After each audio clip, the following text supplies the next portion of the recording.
അമ്മയ്ക്ക് പ്രാണവേദന, മകൾക്ക് വീണവായന എന്ന് കേട്ടിട്ടില്ലേ? അതാണ് ഇന്നത്തെ കഥ. അതൊക്കെ ഞാൻ വഴിയേ പറയാം. അമ്മയുടെ 2 പല്ല് പറിക്കാനുണ്ടായിരുന്നു. അപ്പൊ അതിനുവേണ്ടി ഞാനും ചേട്ടനും കൂട്ട് വന്നതാണ് കേട്ടോ. അപ്പൊ ആദ്യം അമ്മേനെ കൊണ്ടുപോയി ആക്കി. രണ്ടാമത് വന്നിട്ട് ചേട്ടൻ എന്നെയും കൊണ്ടുവന്നു. അപ്പൊ ആ സമയം ഞാൻ നടന്നതാണ് കേട്ടോ കണ്ടത്. പിന്നെ ദേ നേരെ വീട്ടിൽ വന്നു. അപ്പൊ ഡോക്ടർ പ്രത്യേകം പറഞ്ഞിട്ടുണ്ട് മിണ്ടാതെ, ഉരിയാടാതെ ഒരു 3/4 മണിക്കൂറോളം നിൽക്കണമെന്ന്. അപ്പൊ ഞാൻ കുറച്ച് ടാങ്കൊക്കെ തണുത്ത വെള്ളത്തിൽ കലക്കി കൊണ്ടുവന്ന് അപ്പനും അമ്മയ്ക്കും ചേട്ടനും കൂട്ടത്തിൽ എനിക്കും കൂടെ കേട്ടോ. അങ്ങനെ പ്രാണവേദന കഴിഞ്ഞ് വീണവായനയുടെ കാര്യം ഞാൻ പറയാം. അതിന് മുന്നേ ഇത്തിരി ചോറും കറിയൊക്കെ വെച്ചിട്ട് വേണം കേട്ടോ പോകാൻ വേണ്ടിയിട്ട്. അപ്പോൾ ചോറ് അമ്മ രാവിലെ തന്നെ തിളപ്പിച്ച് അടച്ച് വെച്ചിട്ടുണ്ടായിരുന്നു.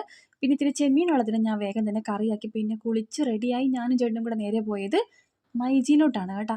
എനിക്കൊരു ഫോൺ എടുക്കാൻ വേണ്ടിയിട്ട്. എൻ്റെ ഫോണാണെങ്കിലല്ലേ പൊട്ടി പഞ്ഞ പരിവമായിട്ടിരിക്കണായിരുന്നു കേട്ടോ.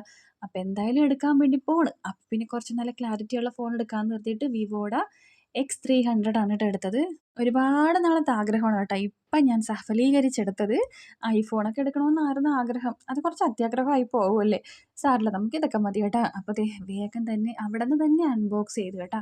ഇനിയിപ്പോൾ വീട്ടിൽ കൊണ്ടുവന്ന് കുറച്ചധികം നേരം ചാർജിലിടണം. ഇനി നമുക്ക് നാളത്തെ വീഡിയോ മുതൽ പൊളിക്കാം കേട്ടോ. എന്നിട്ട് വേണം എനിക്ക് നിങ്ങളുടെ അഭിപ്രായങ്ങളൊക്കെ അറിയാൻ വേണ്ടിയിട്ട്. അപ്പോൾ നമുക്ക് അടുത്ത വീഡിയോയിൽ കാണാം. ടാറ്റാ.